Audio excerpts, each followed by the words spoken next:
अधिकारी भी पूछते रहते हैं। क्लास को भी हमने लगाया यहाँ की, और देख रहा है सारे कामों को, तो वो भी देखता रहता है। साथियों, लगातार प्रदेश के अंदर ये सरकार आदरणीय मोदी जी के नेतृत्व में गति से काम कर रही है। हमें खुशी है कि हमने जो 7 बातें विधानसभा के चुनाव में कही थी, उन बातों को गति से पूरा कर रहे हैं। हमने सबसे पहले युवाओं को आश्वस्त किया था। हमने कहा था कि हमारी सरकार बनेगी। 25,000 हमारे युवा थे जिनका हमने रिजल्ट तैयार कर लिया था, परंतु कोड ऑफ कंडक्ट के कारण हम रिजल्ट नहीं डिक्लेयर कर पाए थे। और उस बात की चिंता हमारे युवाओं को भी थी, युवाओं के माँ बाप को भी थी। मुझे वो मिले भी, क्योंकि हमारे जो विपक्षी दल हैं वो चीफ इलेक्शन कमीशन के पास चले गए और जाकर के उन्होंने वहां पर कहा कि मुख्यमंत्री जी को रोको, हरियाणा सरकार को चुनाव आचार संहिता लग गई है कि वो रिजल्ट ना निकाले। चुनाव आयोग ने हमें एक लेटर भेज दिया कि आप कोई भी गतिविधि नहीं करेंगे, कोई रिजल्ट नहीं निकालेंगे। मैं कहा नहीं निकालेंगे। मैंने बोल दिया हम क्यों निकालेंगे। मेरे पास लगभग 2-2.5 हजार युवा इकट्ठे होकर के आया। मुझे कहने लगा कि मुख्यमंत्री जी, मैं कहा जी कहा रिजल्ट निकाल दो। मैं कहा नहीं, रिजल्ट नहीं निकालूंगा, चुनाव आयोग ने कहा है। मेरे को कहने लगे दबाव दे करके भी रिजल्ट निकाल दो, ऐसी हवा चल रही है, कहा भी कांग्रेस आएगी।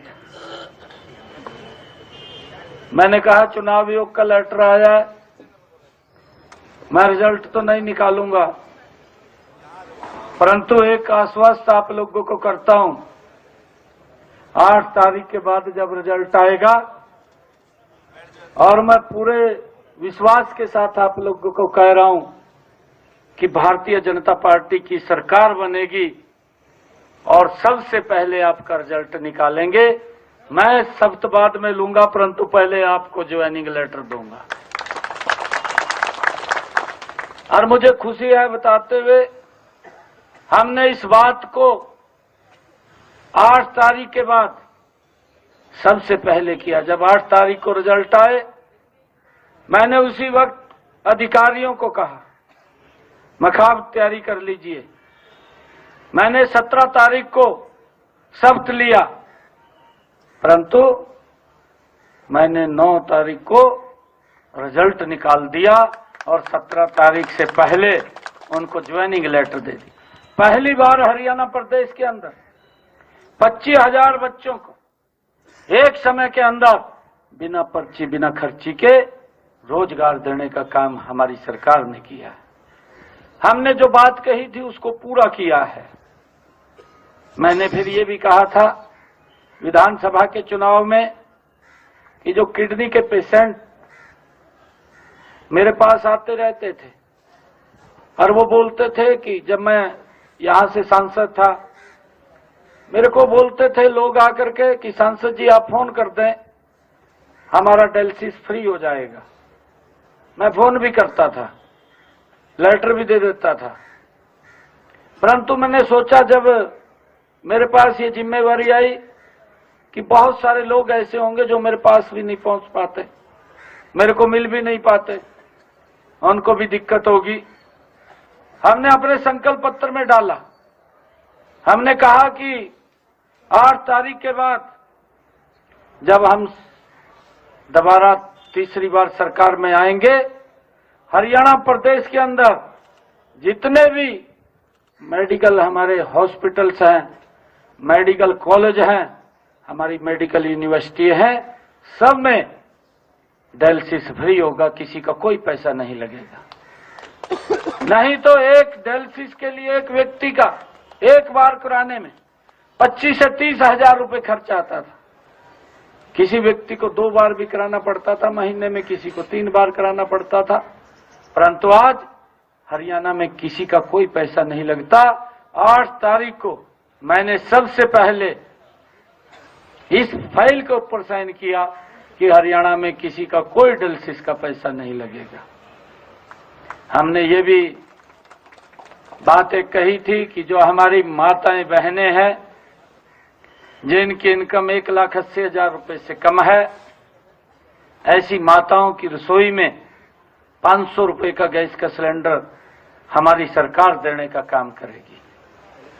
और मुझे खुशी है कि जिन्होंने इस योजना के तहत हर घर हर गृहिणी योजना बना करके आज 15 लाख बहनों की रसोई के अंदर 500 रुपए का गैस का सिलेंडर जा रहा है। बाकी पूरा हरियाणा प्रदेश की सरकार देने का काम कर रही है।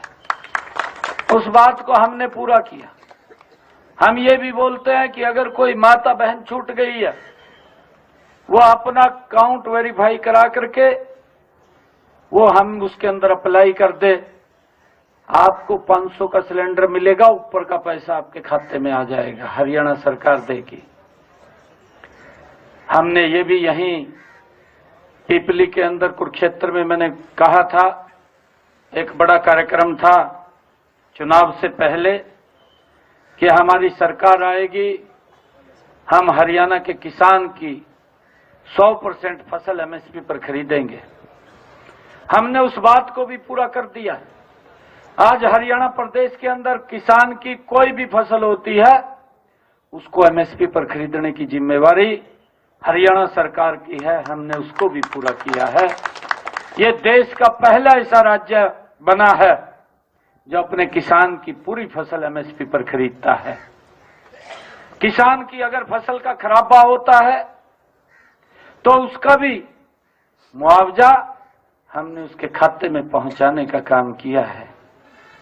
मुझे खुशी है बताते हुए, अभी बरसात ज्यादा हुई, पूरा जल भराव हो गया, कई जगह बाढ़ की स्थिति आई। मैं उस एरिया के अंदर गया भी, और जिन परिवारों के मकान ज्यादा बरसात के कारण गिरे, 404 करोड़ 75 लाख रुपया हमने उनको मुआवजे के तौर के ऊपर पहुंचाया। और जिन किसानों की फसल खराबा हुई थी, 116 करोड़ रुपया उनके खाते के अंदर पहुंचाने का काम हमारी सरकार ने किया है। हमने इस बात को लेकर के कि आम व्यक्ति को कोई दिक्कत परेशानी ना हो, हमारी सरकार तत्परता से काम कर रही है। और इसी प्रकार मुझे बताते हुए कि जो हमारा बाजरे का किसान था, बाजरे के किसान की भी फसल भारी बरसात के कारण खराब हुई, और जो उसने बाजरा मंडी के अंदर बेचा, जितने का उसका बाजरा बिका, उसके ऊपर की भावांतर भरपाई हरियाणा सरकार ने दी। और मुझे खुशी है कि हमने उसके लिए लगभग 430 करोड़ रुपया किसानों के खाते में भावांतर भरपाई का पहुंचाने का काम किया है। साथियों, हमने ये भी कहा था कि गांव के अंदर अगर किसी व्यक्ति का पंचायत भूमि के ऊपर मकान बना हुआ है और 20 साल से ज्यादा हो गए, अपने संकल्प पत्र में कहा था हम उनको मालिकाना हक देंगे। हमने उस बात का भी नोटिफिकेशन निकलवाया। आज अगर किसी व्यक्ति का पंचायत की भूमि के ऊपर मकान बना हुआ, नहीं तो कोई शिकायत कर देता था, कोर्ट में चला जाता था, कानूनी उसके ऊपर दिक्कतें आती थी और कोर्ट बोल देता था कि मकान को गिरा दिया जाए। हमारे सामने भी समस्याएं खड़ी हो जाती थी, परंतु अब किसी का मकान नहीं गिरेगा। 2004 का कलेक्टरेट लेकर के वो जमीन उसको मालिकाना हक देने का काम हमारी सरकार ने किया, उसको भी हमने पूरा किया है। और मुझे खुशी है बताते हुए, पहला ही जो हमारा बजट था, क्योंकि मैं वित्त मंत्री के नाते भी उसको देख रहा हूं, और पहले बजट के अंदर जो हमने अपने संकल्प पत्र में बड़ी बात कही थी कि हम अपनी बहनों को, बेटियों को, माताओं को, जिनकी उम्र 23 साल से लेकर के 60 साल से कम है, ऐसी माताओं बहनों को लाडो लक्ष्मी योजना के तहत 2100 रुपया महीना देने का काम करेंगे। हमने उस योजना को चालू कर दिया है। मुझे खुशी है कि 25 नवंबर को हमने इसकी ऐप लॉन्च की थी। पहले बजट में 5000 करोड़ रुपए का प्रावधान किया था और फिर 25 नवंबर को इसको हमने ऐप लॉन्च की और हमने प्रदेश की बहनों को कहा कि आप इसके अंदर रजिस्ट्रेशन कीजिए। 10 लाख हमारी बहनों ने रजिस्ट्रेशन कर लिया। हर रोज लगभग 3000-4000 बहनें इसमें एंटर करती हैं, रजिस्ट्रेशन करती हैं और हमने 2 किस्तें बहनों के खाते में पहुंचाने का काम हमने किया है। लगभग 252 करोड़ रुपया हमने पहुंचा दिया है और लगातार हमारी सरकार ये आम व्यक्ति के जीवन के सुधार में निरंतर काम कर रही है। आज आप देख रहे हैं पिछले 11 वर्षों में आदरणीय नरेंद्र मोदी जी और हमारी सरकार के इस में विकास की गति किस गति से बढ़ी है।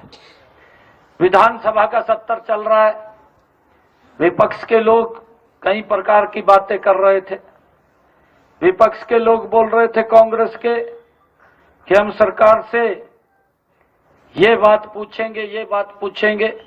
मैंने कहा भाई जो मर्जी लिस्ट बना लो, राजो आप पूछ लियो, जो आपने पूछना उसका एक एक बात का जवाब देने का काम करेंगे। परंतु विपक्ष के व्यक्ति अविश्वास प्रस्ताव लेकर के आए। मैंने कहा कि ये अविश्वास प्रस्ताव जो आप लेकर के आए, ये लिखा किसने आपका? मैंने उनको पूछा। रात 10 बजे तक तो हाउस के अंदर चर्चा चलती रही और चर्चा के अंदर सुनने का मादा भी नहीं है और 10 बजे विपक्ष पूरा का पूरा खाली हो गया, कुर्सियां नहीं रही, के ऊपर एक भी नहीं रहा।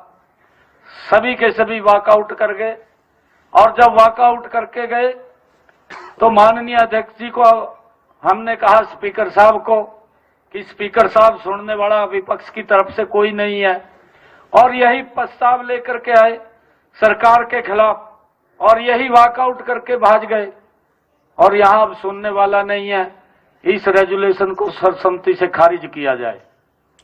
और माननीय अध्यक्ष ने बात को सुना, सुन करके उस प्रस्ताव को ही खारिज कर दिया जो विपक्ष के लोग लेकर के आए थे, क्योंकि उसके अंदर पूरा का पूरा झूठ उन्होंने भरा हुआ था।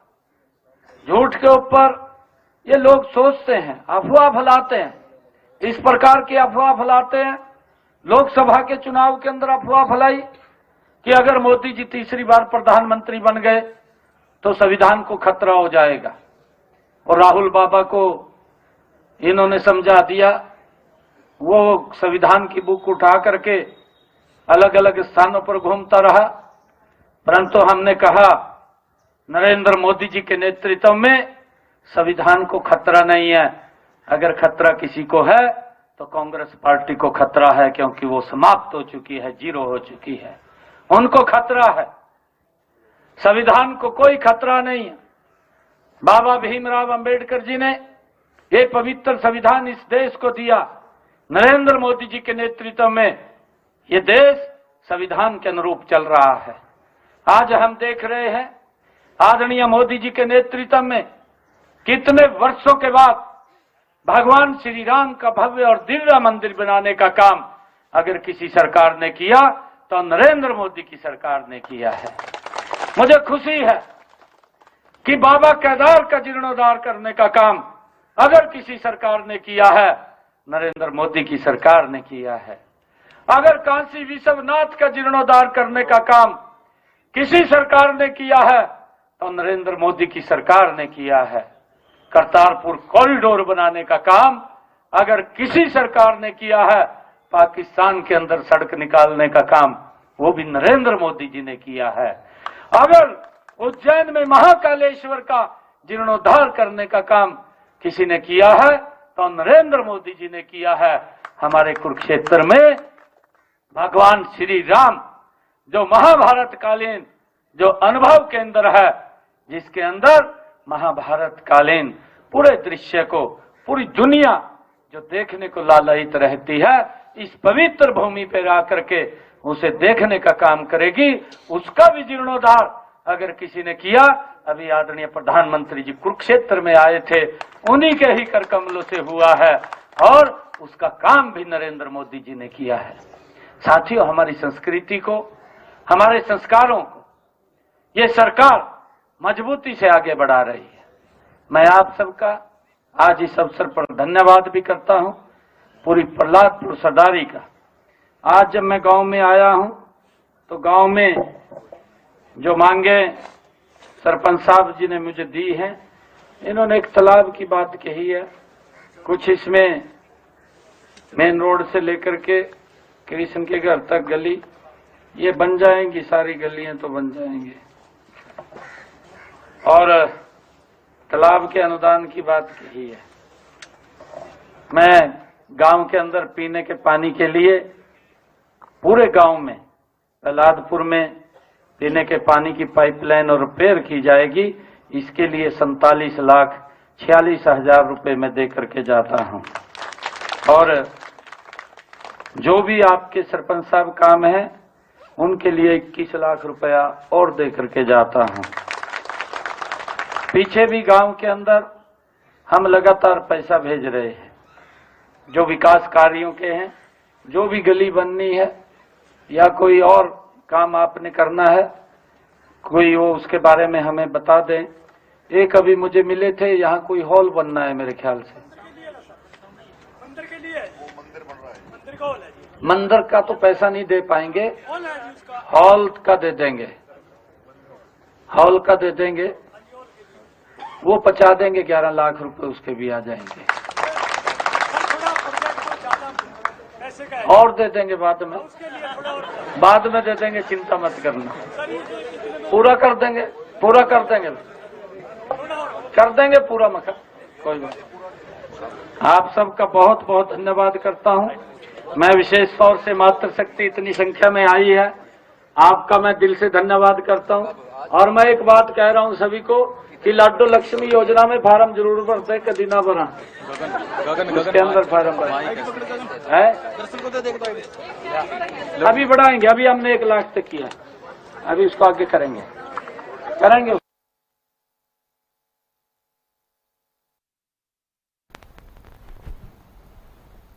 तो सीएम नायब सिंह सैनी को आप सुन रहे थे। कुरुक्षेत्र के प्रहलादपुर में सीएम सैनी का ये बयान। किसान की पूरी फसल एमएसपी पर खरीदने वाला हरियाणा पहला राज्य। हरियाणा में डायलिसिस पर अब कोई पैसा नहीं लगता। सीएम ने इस दौरान कांग्रेस पर भी जमकर साधा निशाना।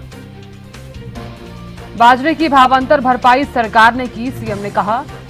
तो कुरुक्षेत्र के प्रहलादपुर में मुख्यमंत्री नायब सिंह सैनी तमाम बातों का जिक्र करते हुए नजर आए और साथ ही लाडो लक्ष्मी योजना के बारे में भी बोलते हुए नजर आए सीएम। उन्होंने कहा कि जिन्होंने फॉर्म नहीं भरे हैं वो फॉर्म जरूर भर ले। तो कुरुक्षेत्र के प्रहलादपुर में मुख्यमंत्री नायब सिंह सैनी को आप सुन रहे थे। मुख्यमंत्री ने किसानों की फसल का भी जिक्र किया और साथ ही ये भी बताया कि अब हरियाणा में प्रदेश में डायलिसिस पर अब पैसा नहीं लगता।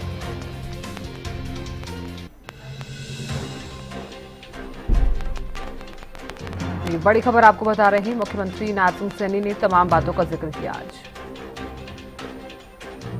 तो किसान की पूरी फसल एमएसपी पर जो है ली जा रही है और साथ ही आज मुख्यमंत्री नायब सिंह सैनी का 5 गांवों का दौरा है, जिसमें से मुख्यमंत्री प्रहलादपुर पहुंचे और इस दौरान वो तमाम बातों का जिक्र करते हुए नजर आए।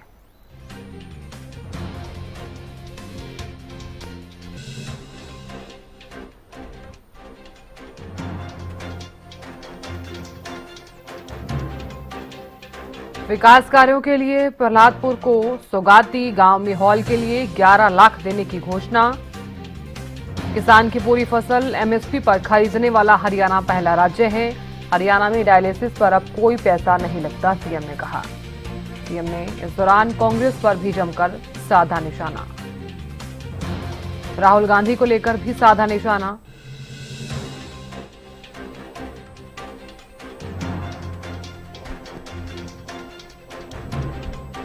और गांव में हॉल के लिए 11 लाख रुपए देने की घोषणा भी सीएम करते हुए नजर आए। किसान की पूरी फसल एमएसपी पर खरीदने वाला हरियाणा पहला राज्य है।